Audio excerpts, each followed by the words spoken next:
do ni Kristo. Ang Diyos at mga tao, kaya napatawad tayo.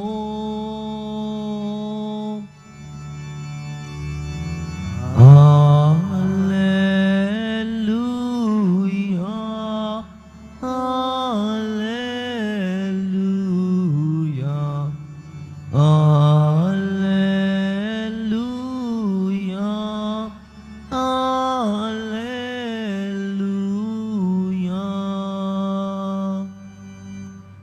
Sumainyo ang Panginoon. At sumaiyo rin. Ang mabuting balita ng Panginoon ayon kay San Marcos. Papuri sa iyo, Panginoon. Noong panahong iyon, umahon si Jesus sa kaburulan kasama ang kanyang mga pinili. Humirang siya ng 12 na tinawag niyang mga apostol upang maging kasama niya, suguing mangaral at bigyan ng kapangyarihang magpalayas ng mga demonyo. Ito ang 12 hinirang niya.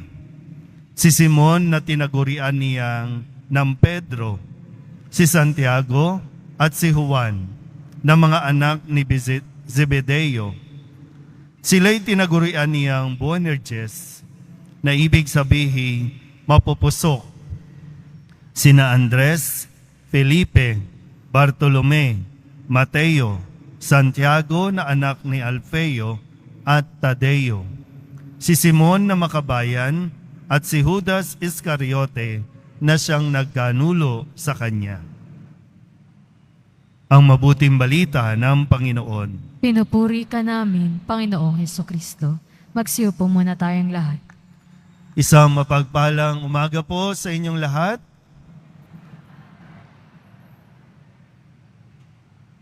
Ngayong araw na ito ng Biyernes, araw ng debosyon sa Poong Jesus Nazareno, tayo po ay inaanyayahan na pagnilayan kung paano ba natin ine-exercise o isinasabuhay yung mga kapangyarihan, posisyon o otoridad na mayroon tayo. Kaya mo ba talaga ang inihiling mo ngayon sa Poong Jesus Nazareno? Kasi yung hinihiling natin ay magbibigay sa atin ng posisyon, magbibigay sa atin ng katungkulan. Kaya mo bang i-handle yan? Tingnan po natin. Sa unang pagbasa, si David ay pinili ng Panginoon para maging hari ng Israel. Hindi pa siya talagang nakaupo, pero itinalaga na at pinili ng Panginoon mula sa pagiging pastol ng mga tupa. Siya po ay magiging kahalili o papalit kay Saul, kay Haring Saul. At kung kaya, sa kwento natin sa unang pagbasa sa bahaging ito ng aklat ni Samuel, ninais ni Saul na patayin si David. Tinutugis na nila si David, maging yung mga kasamahan ni David, para nga maalis yung aagaw para kay Saul, aagaw sa trono niya ng pagiging hari. Balikan ko ulit. Si David, mula sa pagiging pastol, mga tupa lang ang kanyang pinoprotektahan, mga tupa ang kanyang inaalagaan. Kung tutuusin, bata pa, murang isip pa, pero pinili ng Panginoon. Sa Ebanghelyo, ipinahayag itong mga pangalan na pinili ni Jesus na maging kasama niya, na tinawag na apostol. Sabihin nyo nga po, apostol. So malinaw po dito na sila ay pinili para maging kasakasama, suguing mangaral, at bigyan ng kapangyarihang magpalayas ng mga demonyo o masasamang espiritu. Sa pamantayan ng tao, itong mga alagad na ito ay mga mabababang uri sa lipunan. Kaya nga sabi dito, meron dito mapupusok ng mga anak ng ibig sabihin mapusok. Meron dito rebelde, mga makabayan. Meron dito ay magkakanulo sa kanya. Pero pinili. So kung tayo ang pipili, malamang hindi ito. Babagsak ito sa criteria o qualifications natin. Pero pinili sila ng Poong Jesus Nazareno para maging mga haligi ng simbahang kanyang sinisimulan o itinatag. Naintindihan pa po ba? Okay pa tayo? Malinaw naman yung pagsasalita ko. Okay. So pinili ng Panginoon itong mga ito para maging leader sa susunod na henerasyon. Ngayon, binabalikan na lang natin, sila ay mga naging leader. So para sa mga naghahangad, kasi minsan po, no, pinag-aawayan natin yung pagiging leader o anuman ang posisyon. Hindi lang sa gobyerno, maging sa loob ng simbahan, sa mga ministries, organizations, minsan ito ang pinag-aawayan at pinagkakaguluhan. Kaya nga ang tanong, kaya mo ba talaga? Balikan natin si David. Naging karapat-dapat si David maging hari dahil hindi siya nagpadalos-dalos. Nakontrol niya ang kanyang emosyon. So maganda pala yun, no? Ang isang leader ay marunong ng disiplina sa kanyang sarili. Yung hindi pa bugso-bugso, yung kanyang damdamin, may control siya. Kasi kung tutuusin, sabi po dito, pwede niya na sanang pinatay si Saul. May pagkakataon na siya. Etong haring ito ay nais siyang patayin. Wala naman siyang ginagawang masama. Pero tinutugis. Nung magkaroon ng pagkakataon, sinabi niya na hindi ko dapat gawin yan sa aking hari. Hindi yan ang kalooban ng Diyos.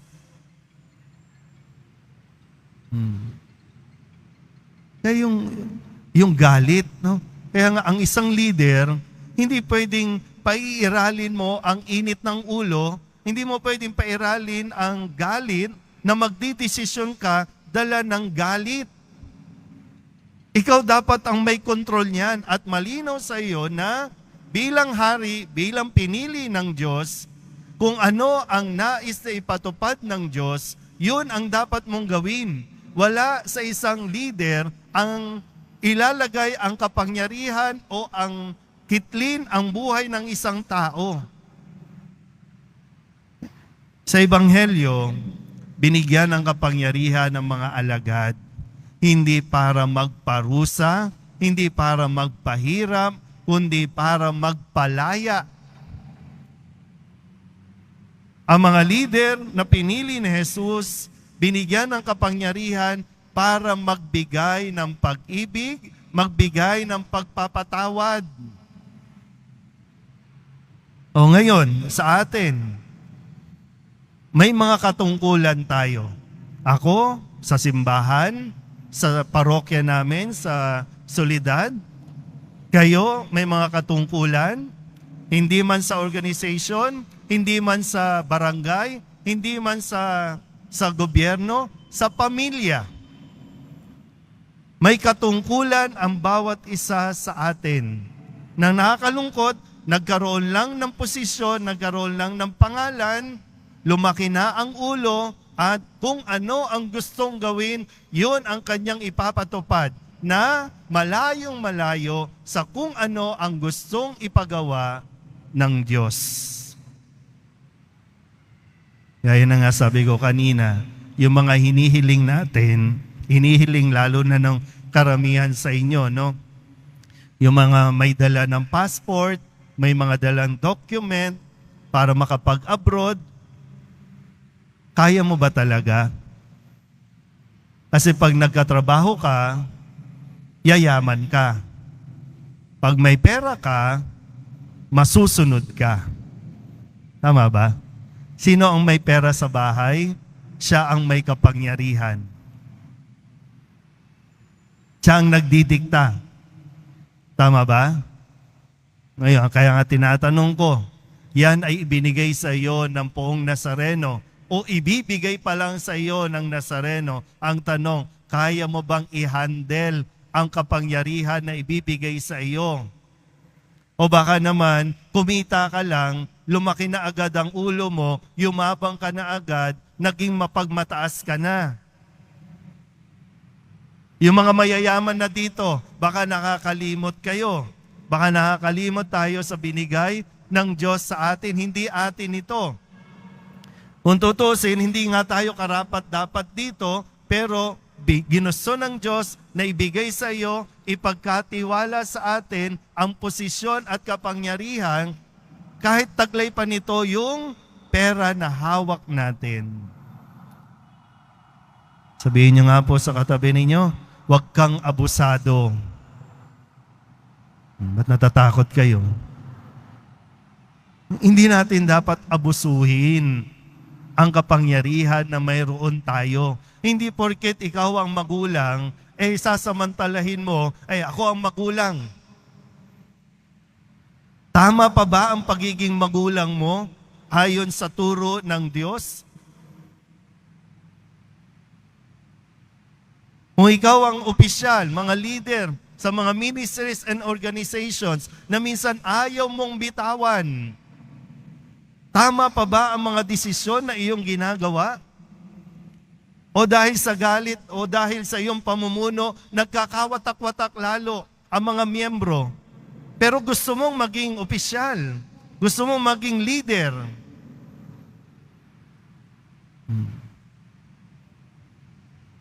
Huwag mainit ang ulo.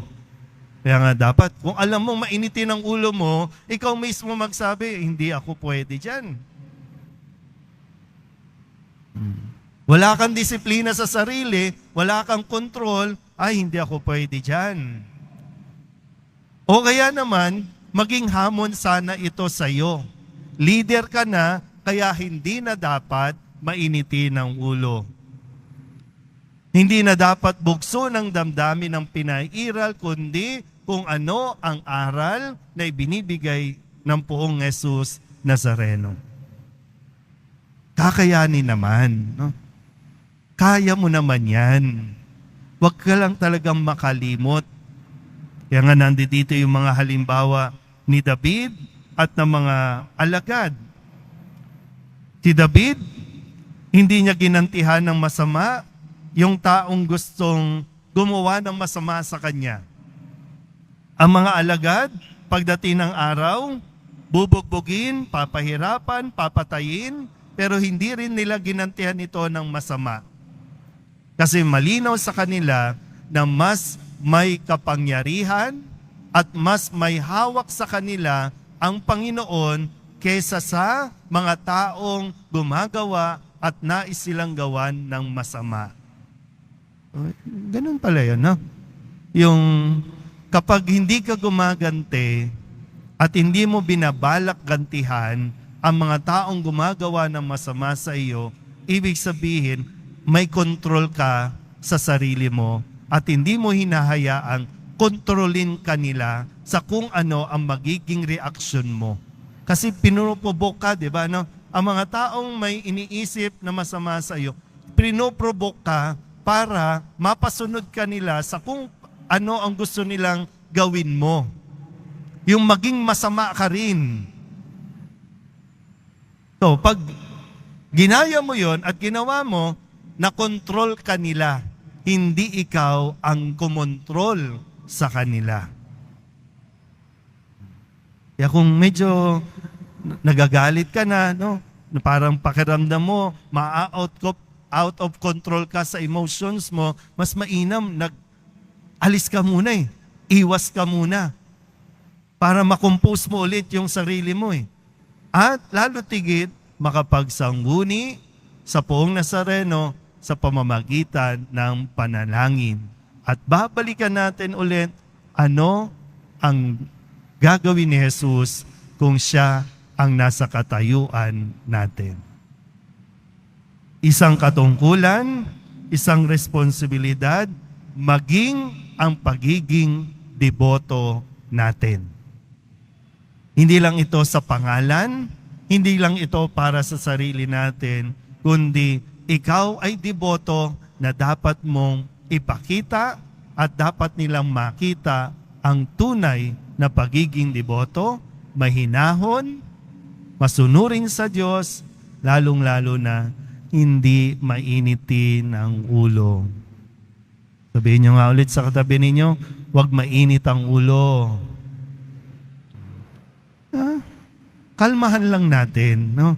Kalmahan lang natin kahit na minsan gigil ka na, kalma ka lang, no? Kalma ka lang.